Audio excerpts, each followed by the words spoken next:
कुल्हाड़ा हमारे देश में लकड़ियाँ काटने के काम में आता है, लेकिन आजकल कुल्हाड़ा देखते ही एक नाम दिमाग में दौड़ जाता है और वो नाम है तुर्गुत का।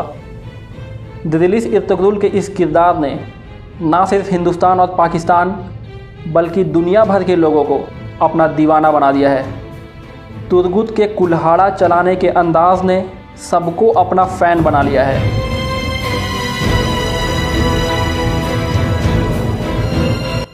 लेकिन तुर्गुत असलियत में कौन था? क्या वो सच में इतना बहादुर था जितना ड्रामा में दिखाया गया है? तुर्गुत की असल कब्र कहाँ है? ये सब जानने के लिए ये वीडियो पूरी देखिए। लेकिन वीडियो शुरू करने से पहले अगर आपने अब तक हमारा चैनल सब्सक्राइब नहीं किया तो चैनल सब्सक्राइब कर लें, साथ ही बगल वाले बेल आइकन पर भी क्लिक कर लें ताकि आने वाले हर वीडियोज़ की नोटिफिकेशन आपको मिलती रहे। तुर्गुत एक बहादुर और निडर योद्धा था जिसने 36 साल तक एनागोल शहर पर राज किया। एनागोल तुर्की का एक मशहूर शहर है, लेकिन तुर्गुत को ये बादशाहत आसानी से नहीं मिली थी। एनागोल शहर की बादशाही हासिल करने से पहले तुर्गुत ने करीब 70 साल तक जद्दोजहद किया, तब जाकर उसे ये बादशाहत मिली थी। ये जद्दोजहद तुर्गुत ने सुलेमान शाह, इर्तुगरुल गाज़ी, उस्मान गाज़ी और अरहान गाज़ी के साथ मिलकर की थी। तुर्गुत सन 1200 में सल्जुकी सुल्तान के दौर में पैदा हुआ। तुर्गुत के जन्म के बाद ही उसकी मां का देहांत हो गया था, जिसके बाद काई कबीले की सरदार की पत्नी ने तुर्गुत की परवरिश की। तुर्गुत और इर्तुगरुल गाज़ी बचपन के दोस्त थे। दोनों एक साथ बड़े हुए और बाद में दोनों ने कई लड़ाइयाँ भी साथ में लड़ी। तुर्गुत ने जंगी महारत और तीरंदाजी सुलेमान शाह से सीखी, लेकिन तुर्गुत ने लड़ाई के लिए तलवार के बजाय कुल्हाड़े का इस्तेमाल किया। तुर्गुत के कुल्हाड़े आज भी तुर्की के तोपकापी म्यूज़ियम में मौजूद हैं। तुर्गुत एक महान योद्धा होने के साथ साथ एक बुद्धिमान इंसान भी था। यही वजह थी कि इर्तुगरुल गाज़ी के दौर में तुर्गुत इर्तुगरुल के वज़ीर यानी कि मंत्री के रूप में काम करता रहा। यहाँ तक कि इर्तुगरुल ने तुर्गुत को अपने सिपाहियों का सेनापति भी बना दिया। तुर्गुत अपने इस पद का कितना हकदार था, इसका अंदाज़ा इस बात से लगाया जा सकता है कि इर्तुगरुल गाज़ी से लेकर अरहान गाज़ी तक यानी कि 3 पीढ़ियों तक तुर्गुत सेनापति बना रहा।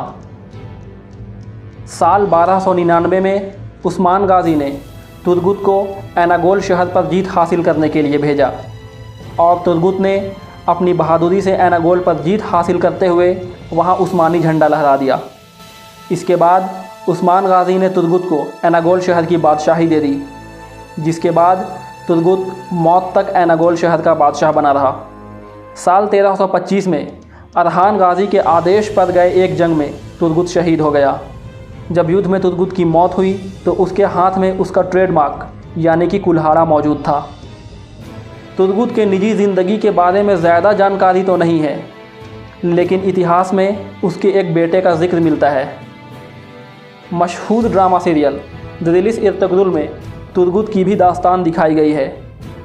ड्रामा के मुताबिक तुर्गुत की शादी आइकिज़ या शाहीन नाम की एक लड़की से होती है जो कि काई कबीले से थी। सीरियल में दिखाया गया है कि मंगोलों के हमले के दौरान तुर्गुत की बीवी आइकिज़ की मौत हो जाती है, जिसके बाद तुर्गुत का मकसद सिर्फ इर्तुगरुल का साथ देना था। इर्तुगरुल ने तुर्गुत को सलीबियों के किले में जासूसी के लिए भेजा, लेकिन वहाँ वो पकड़ा गया। वहाँ पर सलीबियों ने तुर्गुत पर जुल्म के पहाड़ तोड़ दिए, लेकिन उसने हिम्मत नहीं हारी और आखिरकार तुर्गुत सलीबियों के चंगुल से निकल आया। जब इर्तुगरुल ने तुर्गुत को सेनापति बनाया तो तुर्गुत सिपाहियों के साथ साथ अन्य मामलों में भी इर्तुगरुल की मदद करने लगा। जैसा कि हमने आपको बताया, इर्तुगरुल के बाद उस्मान गाज़ी और उसके बाद अरहान गाज़ी के दौर में भी तुर्गुत जिंदा था, लेकिन कुतलुस उस्मान में अब तक उसे नहीं दिखाया गया है। तुर्गुत से जुड़ी एक और दिलचस्प बात यह है कि एक ई-कॉमर्स वेबसाइट के मुताबिक उनके वेबसाइट में सबसे ज़्यादा बिकने वाली चीज़ तुर्गुत के कुल्हाड़े के जैसा बनाया गया एक कुल्हाड़ा है, जबकि इर्तुगरुल का तलवार दूसरे नंबर पर है। तो दोस्तों, ये थी इतिहास के एक महान योद्धा की कहानी जिसने मंगोलों के सामने कभी हार नहीं मानी और उसने मंगोलों के छक्के छुड़ा दिए। अगर आपको हमारे द्वारा दी गई ये जानकारी अच्छी लगी तो वीडियो को लाइक करें, वीडियो को शेयर करें, साथ ही चैनल सब्सक्राइब करके बेल आइकन भी दबा लें ताकि आने वाले वीडियोज़ की नोटिफिकेशन आपको मिलती रहे।